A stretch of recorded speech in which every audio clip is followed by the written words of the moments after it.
গণভবন থেকে যেই কথা আওয়ামী লীগকে নিষিদ্ধ না করলে বাংলাদেশ আমরা এক ছাতার জামাতের সাথে এনসিপির দ্বন্দ্ব নাকি রাজনৈতিক কৌশল, শুনুন বিস্তারিত। এক মঞ্চে দাঁড়িয়ে আওয়ামী লীগ নিষিদ্ধের দাবিতে আন্দোলন করলেও দাবি আদায় হওয়ার পরপরই প্রকাশ্য দ্বন্দ্বে জড়িয়েছে জামাত ইসলামী ও জাতীয় নাগরিক পার্টি বা এনসিপি। গণ অভ্যুত্থান পরবর্তী বাংলাদেশে এই দুটি দল হঠাৎ কেন এই দ্বন্দ্বে জড়ালো সেই প্রশ্ন সামনে আসছে। সম্প্রতি এই দ্বন্দ্বের বিষয়টি প্রকাশ্য হয়ে ওঠে অন্তর্বর্তী সরকারের তথ্য উপদেষ্টা মাহফুজ আলমের দুটি স্ট্যাটাসকে ঘিরে।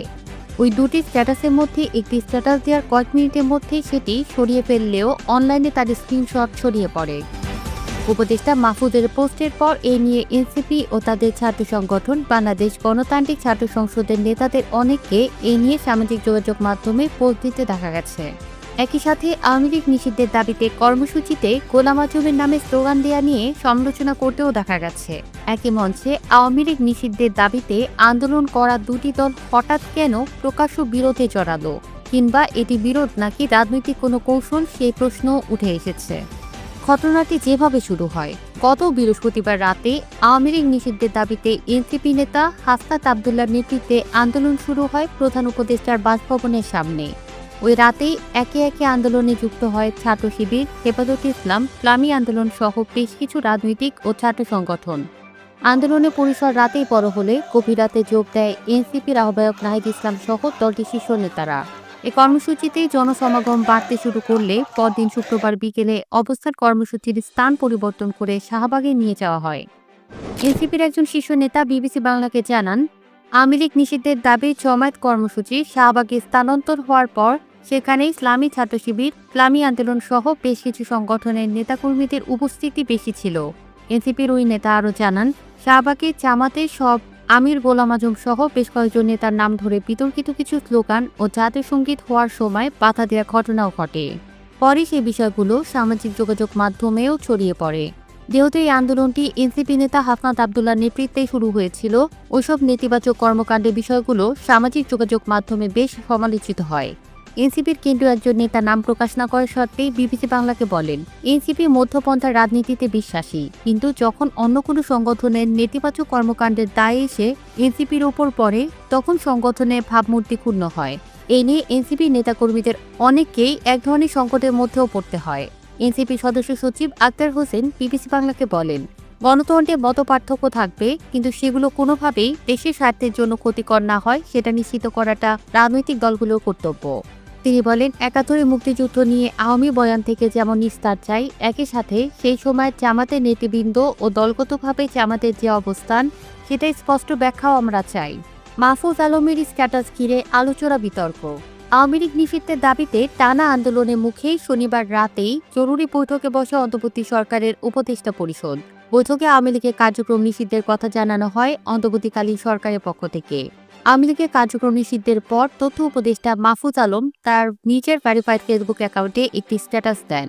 সেখানে তিনি লেখেন, ৭১ প্রশ্ন মীমাংসা করতেই হবে, যুদ্ধ অপরাধের সহযোগীদের ক্ষমা চাইতে হবে, বাংলাদেশে রাজনীতি করতে হলে পাকিস্তান পন্থা বাদ দিতে হবে, পাকিস্তানের দেশে গণহত্যা চালিয়েছে, সহযোগীদের ঋণী বিনিয়ে গণহত্যার পক্ষে বয়ান উৎপাদন বন্ধ করতে হবে, জুলাই শক্তির মধ্যে ঢুকে স্যাবোটাজ করা বন্ধ করতে হবে, ফাঁক দিলে আসতে হবে। একই স্ট্যাটাসে আরেকটি প্রসঙ্গ টেনে লিখেন, মুজিব পার্টি বামদের ক্ষমা নেই, লীগের গুম খুন আর সাপ্লাই মোদি বিরোধী আন্দোলনে হত্যাযজ্ঞের মস্তিষ্ক এরা 36 ডিভিশন। জুলাইয়ের সময় এরা নিকৃষ্ট দালালি করেও এখন বহাল তবিয়তে আছে। আজ পর্যন্ত মুজিববাদী বামেরা কালচারালি ও ইন্টালেকচুয়ালি জুলাইয়ের সঙ্গে গদ্দারি করে যাচ্ছে। দেশে বসে জুলাইয়ের পক্ষে শক্তির বিরুদ্ধে এরা চক্রান্ত করেই যাচ্ছে। লীগের এসব বি টিমও শীঘ্রই পরাজিত হবে। অন্য কারো কাঁধে ভর করে কোনো লাভ নেই। মূলত মাহফুজের ওই স্ট্যাটাস ঘিরে সামাজিক যোগাযোগ মাধ্যমে ব্যাপক আলোচনার তৈরি হয়। এ নিয়ে জামাত ইসলামী ও ছাত্র শিবিরের নেতাকর্মীদের অনেককেই সামাজিক যোগাযোগ মাধ্যমে আলেমদেরকে জড়িয়ে নেতিবাচক পোস্ট করতে দেখা যায়। এনসিপি সদস্য সচিব আক্তার হোসেন বিবিসি বাংলাকে বলেন, আমরা মনে করি যে রাজনৈতিক শুদ্ধিতার আলাপ যিনি দিয়েছেন ৭১ প্রশ্নে, সে প্রশ্নের আসলে মীমাংসা হওয়া প্রয়োজন। আওয়ামী লীগ ৭১-এর চেতনাকে ঢাল হিসেবে ব্যবহার করেছে এবং জামাতের ৭১-এর যে ভূমিকা, জামাতও তাদের রাজনৈতিক অবস্থানকে ধোঁয়াশার মধ্যে রেখেছে। এ কারণে ৭১ ইস্যু বারবার ঘুরে ফিরে আসে, যোগ করেন তিনি। এরপর দিন মাহফুজ আলম আরেকটি স্ট্যাটাস দিয়ে লেখেন, আমাকে নিয়ে নোংরামি করতেছ, ঝামেলা নেই, ফ্যামিলি টাইনোনা যুদ্ধ অপরাধে সহযোগী রাজাকারেরা। এটা লাস্ট ওয়ার্নিং। আর যে চুপা শিবিররা এ সরকারের পথ বাগাইছো আর বিভিন্ন সুশীল ব্যানার খুলে পাকিস্তান পন্থা জারি রাখছো, তোমরা তোমাদের পূর্বপুরুষ রাজাকার আর দালালদের তুলনায় আরও বেশি ভুগবা। এ পোস্ট দেওয়ার কিছুক্ষণ পর অবশ্য স্ট্যাটাসটি নিজের ফেসবুক থেকে সরিয়ে ফেলেন তথ্য উপদেষ্টা মাহফুজ আলম। তবে স্ট্যাটাসের স্ক্রিনশট দ্রুতই ছড়িয়ে পড়ে সোশ্যাল মিডিয়ায়। এসব বিষয় নিয়ে বিবিসি বাংলার পক্ষ থেকে উপদেষ্টা মিস্টার আলমের সাথে যোগাযোগ করার চেষ্টা করা হলেও তিনি ফোন ধরেননি। ক্ষুব্ধ জামাত শিবির। জাতীয় নাগরিক পার্টি বা এনসিপি গঠনের পর থেকেই তাদের বিরুদ্ধে জামাত শিবির সংশ্লিষ্টতার অভিযোগ তুলে অনেকেই তাদের সমালোচনা করেছে। যদিও গণ অভ্যুত্থানের নেতৃত্ব দেওয়া শিক্ষার্থীদের এই সংগঠনটি বরাবরই তা অস্বীকার করে আসছিল। হাসনাত আব্দুল্লাহ বৃহস্পতিবার যে অবস্থান কর্মসূচিতে ডাক দিয়েছিল, সেখানে জামাত শিবিরের অনেক নেতাকর্মীকে অংশ নিতে দেখা যায়। একই মঞ্চে আন্দোলন করে আওয়ামী লীগের বিরুদ্ধে আন্দোলনে সফলতা আসার পর কেন হঠাৎ জামাত শিবিরকে ইঙ্গিত করে এই ধরনের পোস্ট দিয়েছে মাহফুজ আলম, সেটি নিয়েও প্রশ্ন জামাত ও শিবিরের শীর্ষ নেতাদের। শিবিরের কেন্দ্রীয় সেক্রেটারি নুরুল ইসলাম সাদ্দাম বিবিসি বাংলাকে বলেন, আওয়ামী লীগ নিষিদ্ধের দাবিতে হাসনাত আব্দুল্লাহ অগ্রসর ভূমিকা পালন করেছে। হাসনাত আব্দুল্লাহ প্রশংসায় ভাসছেন, সেখান থেকে দৃষ্টি তার দিকে ফেরাতে হয়তো এমনভাবে লিখেছে। সে জানে এতে বিতর্ক তৈরি হবে, ইন্টারন্যাশনালি সেই দিকে ইন্ডিকেট করছে। অনলাইনে সস্তা জনপ্রিয়তার জন্য করা হচ্ছে এ জাতীয় কর্মকাণ্ডগুলো বিগত আওয়ামী লীগ সরকার করেছে, যোগ করেন তিনি। শাহবাগের গোলাম আজমকে নিয়ে স্লোগান কিংবা জাতীয় সঙ্গীত গাইতে বাধার বিষয়গুলো নিয়েও শিবির সেক্রেটারিকে প্রশ্ন করা হলে তিনি বলেন, ফেসবুকে স্ট্যাটাস না দিয়ে যারা জাতীয় সঙ্গীতে বাধা দিয়েছে বা অন্য বিতর্কিত কর্মকাণ্ড করেছে তাদের শাস্তির আওতায় আনা উচিত ছিল। জামাতের সহকারী সেক্রেটারি জেনারেল হামিদুর রহমান আজাদ সাংবাদিকদের কাছে প্রশ্ন রাখেন, একজন উপদেষ্টা কি একটি রাজনৈতিক দলকে উদ্দেশ্য করে এই কথা বলেছেন, সেটা কি তিনি বলতে পারেন? মাহফুজুল আলম উপদেষ্টা হিসেবে শপথ নিয়ে রাগ বিরাগের ঊর্ধ্বে উঠতে পারেননি। এটা তার শপথের সাথে সাংঘর্ষিক। কেউ যদি রাজনীতি করতে চায় তার উপদেষ্টা পদ থেকে সরে এসে রাজনীতি করা উচিত। এ নিয়ে জামাত ও শিবির নিজেদের মধ্যে একাধিক বৈঠকও করেছে। সেখানে কেউ কেউ মাহফুজ আলমের পদত্যাগের দাবিও তুলেছেন। যদিও আনুষ্ঠানিকভাবে সে দাবি তুলবে কিনা সেই সিদ্ধান্ত এখনও নেওয়া হয়নি বলে জামাত ও শিবিরের নেতারা জানান। মাহফুজ আলমের ফেসবুক পোস্ট ঘিরে নানা বিতর্ক দেখা গেছে। সে সময় জামাত নিন্দা জানিয়ে বিবৃতিও দিয়েছে। অস্বস্তিতে নাগরিক পার্টিও।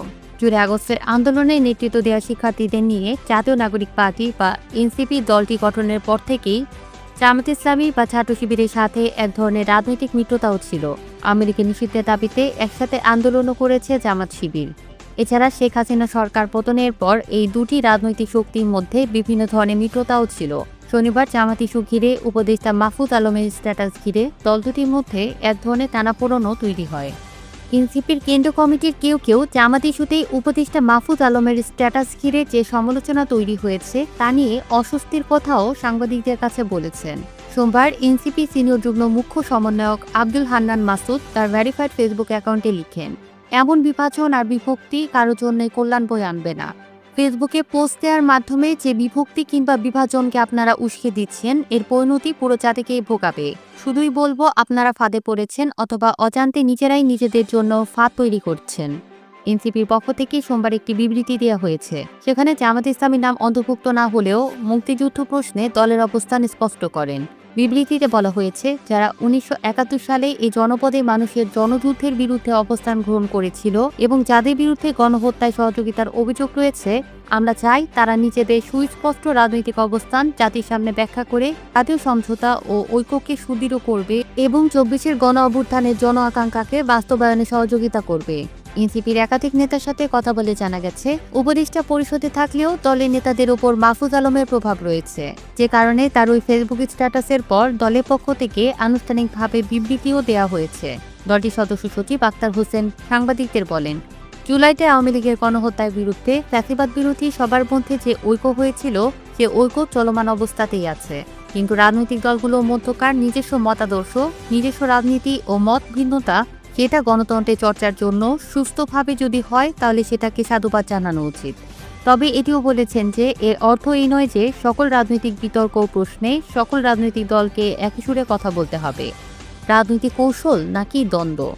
গত বছরের জুলাই আগস্টে বৈষম্য বিরোধী ছাত্র আন্দোলনের ব্যানারে কোটা সংস্কারের দাবিতে আন্দোলনে নেমেছিল শিক্ষার্থীরা।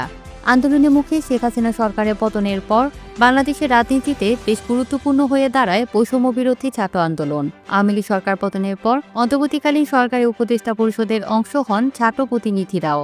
প্রথমে জাতীয় নাগরিক কমিটি, গত ফেব্রুয়ারিতে নাগরিক পার্টি বা এনসিপি নামে রাজনৈতিক দল হিসেবে যাত্রা শুরু করে শিক্ষার্থীদের একটি অংশ।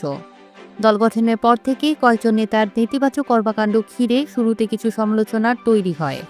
বিএনপির সাথে এনসিপির অনেকটা প্রকাশ্য দ্বন্দ্ব দেখা গেছে গত 3 মাসে। তবে বিভিন্ন ইস্যুতে এনসিপি ও জামাত শিবিরের সাথে রাজনৈতিক মিত্রতাও ছিল। এমনকি এনসিপি নেতাদের ডাকে আওয়ামী লীগ নিষিদ্ধের দাবিতে শিবিরের নেতাকর্মীরা ছিল। নিষিদ্ধের ঘোষণার পরপরই হঠাৎ দ্বন্দ্ব কতটা স্বাভাবিক? এ প্রশ্নে রাজনৈতিক বিশ্লেষকেরা দুটি ব্যাখ্যা দিয়েছেন। তারা বলছেন, আওয়ামী লীগ নিষিদ্ধের আন্দোলন সফল, সেটি কর্তৃত্ব নিয়ে দ্বন্দ্ব হতে পারে। অন্যদিকে রাজনৈতিক সুবিধা আদায়ে এটা একটি কৌশলও হতে পারে।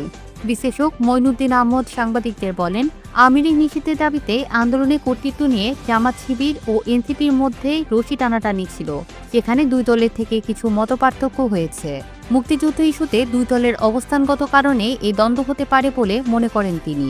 তবে তিনি এটিও বলেছেন যে জুলাই আগস্টের আন্দোলন থেকে শুরু করে রাজনৈতিক দল গঠনে এনসিপির সাথে জামাত শিবিরের একটি সখ্যতা ছিল। সেই দিক বিবেচনায় এটি কৌশলের অংশ কিনা সেই প্রশ্নও করেছেন মিস্টার আহমেদ। সাংবাদিকদের তিনি বলেন, বিএনপির সাথে এক ধরনের রাজনৈতিক বিরোধ রয়েছে এনসিপির, সেখান থেকে জামাতের সাথে এক ধরনের সখ্যতা রয়েছে দলটির। সেদিক বিবেচনায় আপাত দৃষ্টিতে এটিকে দ্বন্দ্ব মনে হলেও হতে পারে এটি কৌশলগত পাতানো খেলা। বিশ্লেষকদের অনেকে মনে করেন, সামনে জাতীয় নির্বাচনকে সামনে রেখে মুক্তিযুদ্ধ ও রাজাকার ইস্যুতে জামাত ইসলামীর সাথে এনসিপির দূরত্ব প্রকাশের একটি চেষ্টা হতে পারে। শেষ পর্যন্ত এই বিরোধের ফলাফল কি দাঁড়াবে? এটি কি আরও বিস্তৃত হবে, নাকি সামনে আবার কোনো ইস্যুতে দুই দলকে একই ছাতার তলে দেখা যাবে? সেটা দেখার জন্য আরও কিছুদিন অপেক্ষা করতে হবে বলে বিশ্লেষকেরা মনে করছেন।